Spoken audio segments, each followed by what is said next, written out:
Cerita istri korban pembunuhan Arosbaya. Suami saya diancam 7 turunan. Seminggu sebelum pembunuhan Arosbaya terjadi, korban SFW sempat bercerita kepada Siti, sang istri asal Tuban. Kepada Mata Madura, Siti mengaku suaminya sudah lama dihantui ancaman hendak dibunuh. Entah apa masalahnya, sang istri juga tidak mengerti. Apalagi ancaman itu datang dari keluarga besarnya sendiri. Curahan hati korban sering dilontarkan kepada istri soal ancaman pembunuhan itu. Yang membuat gelisah korban, SFW dituduh menjadi informan polisi soal bandar dan pengedaran narkoba di Bangkalan.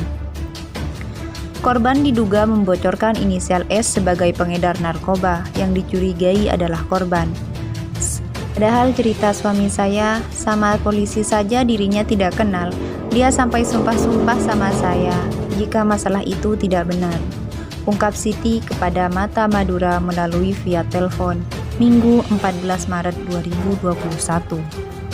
Siti lalu bertanya kepada mendiang suami, "Masalahnya apa ya, kok sampai mau dibunuh?" "Tidak tahu apa," jawab sang suami. Siti kembali melanjutkan pertanyaan, "Lalu siapa yang mengancam?" "Diancam saudara sendiri inisial A," jawab korban kepada Siti. Kata Siti, suaminya sudah 3 kali bercerita. Terakhir korban bercerita seminggu sebelum pembunuhan. Selain cerita sang suami, Siti dibikin kaget soal teror gambar dan coretan di tembok rumah korban di kampung halamannya. Siti pernah menyaksikan langsung dengan mata kepala sendiri soal ancaman kepada suaminya. Waktu itu, tepatnya pada 19 Desember 2020, Siti datang ke rumah suami di Katol Barat, Geger. Siti berangkat sendiri dari Tuban tanpa ditemani suaminya karena ada acara keluarga.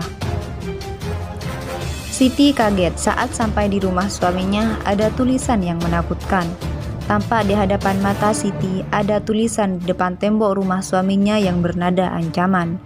7 turunan hati-hati. Begitulah isi tulisan di depan tembok sang suami, kata Siti. Tak hanya tulisan yang mengancam, di balik tembok tulisan itu ada gambar kepala yang digorok. Gambarnya ngeri, saya takut. Itu awal mula saya tahu jika suami saya diancam beneran. Tapi saya tidak tahu siapa orang yang menggambari dan menulis itu, cerita Siti. Mengetahui kejadian tulisan bernada ancaman di tembok itu, Siti mengabarkan kepada keluarga sang suami, takut terjadi sesuatu yang menyayat hati. "Kami beritahu pada keluarga suami saya. Setelah itu kami juga tunjukkan tulisan dan gambar itu pada keluarga," paparnya. Lalu Siti melanjutkan cerita pada Mata Madura soal hari H kematian sang suami. Kata Siti, suami berangkat dari Tuban menuju Bangkalan, pamit pada Siti ke Madura karena ada urusan pekerjaan. "Mas, saya pamit ke Madura 2 atau 3 hari, ada urusan pekerjaan." Setelah itu dia bilang juga kangen sama ibunya. "Saya mau jenguk ibu di kampung," cerita Siti menirukan bahasa suami saat pamit sebelum kejadian pembunuhan. Setelah berangkat dari Tuban, di perjalanan suami sering telepon. Malahan jam 10 WIB itu suami saya sempat transfer uang pada Siti, tambahnya. "Sudah 7 bulan, SWF tidak pulang ke kampung halaman di Geger. Suami saya rindu orang tua, makanya mau pulang, tapi akhirnya suami saya kecelakaan," cerita Siti dengan isak tangis.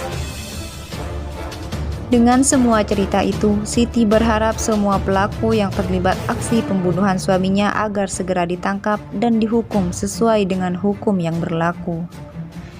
"Saya minta agar kasus ini diusut terus, karena saya nggak akan terima kalau hanya beberapa saja yang ditangkap. Saya mau semua pelakunya kena tangkap," tutup Siti.